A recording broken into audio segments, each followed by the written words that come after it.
आखिर रावण और बाली की पत्नी का क्या रिश्ता था, और क्या रावण ने बाली की पत्नी के साथ बनाए थे अनैतिक संबंध और हुआ एक महान योद्धा का जन्म।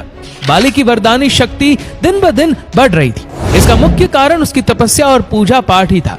बाली सुबह शाम ऋषियों की तरह संध्या वंदना किए बिना अपना दिन या रात शुरू नहीं करता था। वह जब किसी शत्रु का वध करता था तो फिर उसके बाद उस पाप निवारण के लिए तपस्या भूले बिना करता था। एक बार कुछ ऐसा हुआ कि महाराज बाली तपस्या कर रहे थे, तो इस तरह ब्रह्मा और शिव का वरदान पाने के बाद रावण तीनों लोकों में युद्ध कर रहा था और छल और बल किसी भी तरह से सबको हराता हुआ धीरे धीरे पाताल और आकाश को जीत चुका था। और अब वह पृथ्वी के सभी राजाओं से युद्ध करके उन्हें परास्त करके उन्हें अपने अधीन कर रहा था। और उसी मकसद से वह किष्किंधा आया और बाली से युद्ध की मांग की, लेकिन बाली उस समय तपस्या कर रहा था। उस दौरान रावण बार बार बाली का ध्यान भंग करने का प्रयास कर रहा था, जिससे बाली को काफी गुस्सा आया और उसने रावण को अपने बगल में दबाकर 6 महीने तक तपस्या करता रहा। रावण कुछ नहीं कर पाया और चुपचाप बाली की बगल में दबा रहा। 6 महीने बाद जब बाली की तपस्या खत्म हुई तो उसने रावण से पूछा, अब बताओ कि तुम युद्ध मांग रहे थे ना, तो अब चले मैदान में। रावण ने तुरंत हार मान ली, लेकिन अपने मन में बाली के विरुद्ध दुश्मनी की गांठ बांध ली और मौके की तलाश में रहने लगा। अगले वर्ष बाली फिर पहले की तरह अपने प्रिय भ्राता सुग्रीव को कार्यवाहक राजा बनाकर तपस्या करने लगा। भाई के प्रति प्रेम के कारण सुग्रीव भी अपना ज्यादातर समय भाई के आसपास ही गुजारता। अब अपने गुप्तचरों से सूचना पाकर रावण किष्किंधा में ऋषि का वेश धारण कर प्रवेश कर गया। बाली का आदेश था कि उसके राज्य में किसी भी ऋषि की आज्ञा को ईश्वर की आज्ञा मानकर उनकी सेवा करे।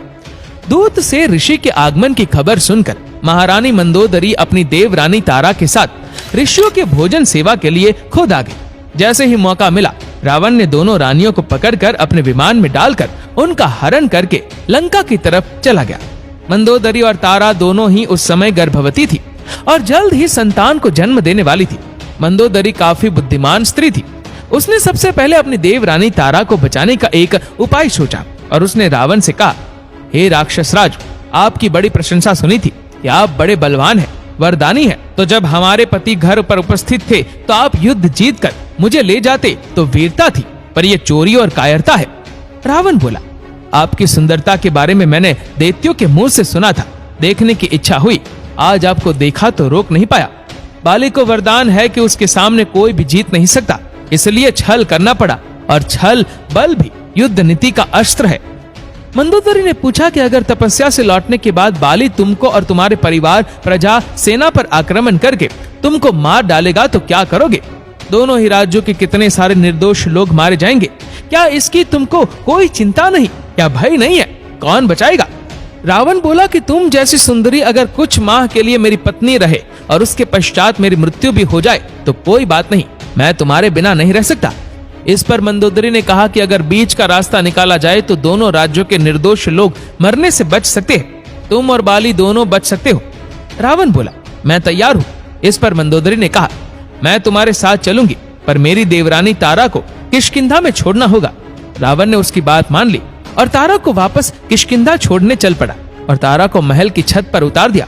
वह फिर मंदोदरी को लेकर चलने लगा तो मंदोदरी ने कहा, मैंने सुना है कि आपकी गर्जना इतनी भयानक है कि जिसको सुनकर महिलाओं के साथ पशुओं के भी गर्भ गिर जाते हैं। रावण ने कहा कि यह सच है। तो मंदोदरी बोली, मैं वो गर्जना सुनना चाहती हूँ। रावण ने बड़ा अट्टहास्य किया कि जिसके कारण पूरे ब्रह्मांड में आवाज गूंज गई। इतनी भय आवाज से रानी मंदोदरी का गर्भ गिर गया और उनका पुत्र समय से पहले ही पैदा हो गया। ये मंदोदरी का दूसरा त्याग था और अपने और बाली पुत्र की रक्षा करने का बुद्धिमानी पूर्ण फैसला था। अब मंदोदरी ने फिर से प्रार्थना की कि इस बच्चे को तारा के पास छोड़ दो ताकि इसका पालन पोषण हो सके। इस निर्दोष को आप ये जिसका है उसी को देकर मानवता का परिचय दीजिए। रावण ने फिर से विमान वापस लिया और मंदोदरी को महल की छत पर उतारकर बच्चे को तारा को सौंपने की छूट दी।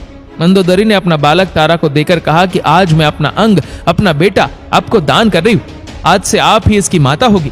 पुत्र तो माता के शरीर का अंग होता है, इसीलिए इसका नाम अंगद है। अब मुझे अपने राज्य, आपको और अपने पुत्र को बचाने के लिए रावण के साथ जाना होगा। ऐसा कहकर वह रावण के साथ लंका चली गई। रावण ने मंदोदरी से गंधर्व विवाह करके उसे लंका की महारानी बना दिया और उसके बाद मंदोदरी रावण से गर्भवती हो गई।